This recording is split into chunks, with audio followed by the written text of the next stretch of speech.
Oh, hi!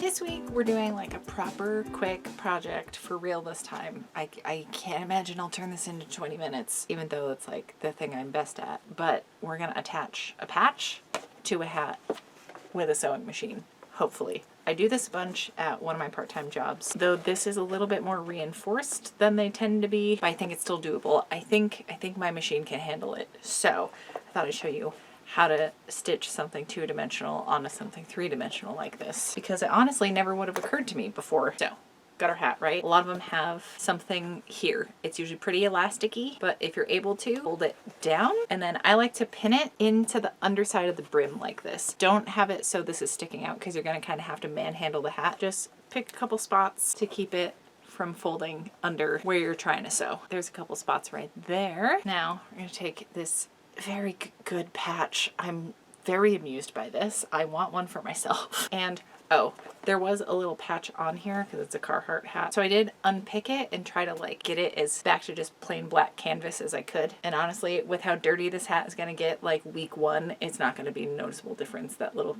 color differentiation there. I just put matching thread in my sewing machine. I'm not actually sure if a walking foot is gonna be better or worse, so I'm gonna test that out, but I've definitely done this with just a regular sewing foot. The walking foot is bulkier, so I don't know if that's gonna cause any issues, but that's what I'm here for, baby. Just gonna kind of eyeball where I want this to go. I like picking some reference points, especially when there's writing on a patch. So like that G on the bottom is on the seam right here, the center front part. Likewise, the space between the S and the W up top is going to be our center point for the top of the seam up here. Now we begin the finagling. I'm also going to do a straight stitch, not all the way to a 4, but it doesn't have to be tiny stitches. So I'm probably going to do around a 3. All right, so I'm just going to pull this under here. Obviously the brim is going to give you more trouble because that's the stiffest part. So like try to shimmy it from behind the brim and then like loop it around.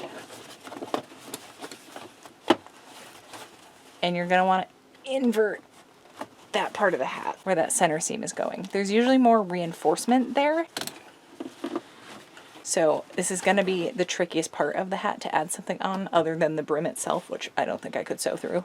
Ooh, and if the hat can unsnap, that's actually going to make this a little bit easier too. Okay, and now we don't have to worry about this flap under here because it's pinned out of the way. I'm actually going to flip it this way just because I find it easier coming around this way. I don't know if that's because I'm left-handed. You choose your own tactic here. All right, so I'm having to push my presser foot up manually to get that extra little bit of give. Some machines have like a knee press over here that can make it go up a little higher if you get a smoosh something super thick through here. So yeah, I'm going to match up the white outermost edge of this patch. That's going to be my stitching line, hence why I have white thread. And I'm going to line up those reference points with that center front seam. The space between the S and W right along the seam, and get the G down here right along there as well. And I try to keep it within an inch or so up from where the brim meets the cap of the hat. So, you know, it's not going too far up to the top, but it's not right in this crease here. You certainly can pin here. I don't find it to be worth the trouble. You do have to really keep the patch in place, keep checking to make sure things are lining up correctly, and just making sure nothing's getting skewed as you're stitching. All right, let's see how this goes. It may actually even be helpful to just set your machine to the slowest speed or like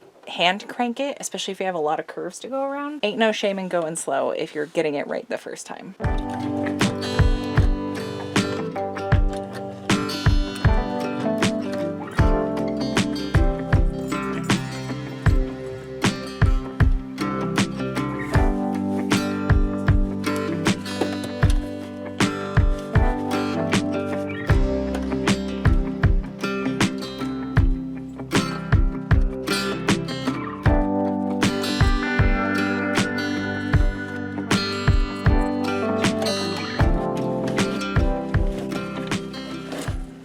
Then you just take these babies back out, okie doke, and then you have a patched hat. I'm actually really glad that it went well the first time. Sometimes stuff gets knocked askew, especially with perfectly round patches. It can sometimes be harder to line up. That's why I like finding text or some reference point on here to line up with this center line. So I know some of y'all have punk vests and add patches to those, and maybe that's full up, or maybe you just need another home for some of your patches and want to upgrade some hats. But I hope this was helpful. And look at that, we actually kept it short. I am super quick gonna shout out everyone over on Patreon because this is stuff I get to learn how to do and share with y'all because of them. So Thank you all for supporting me and letting this kind of stuff continue to happen. I will see you all back here with another video next Friday. Thank you so much for hanging out.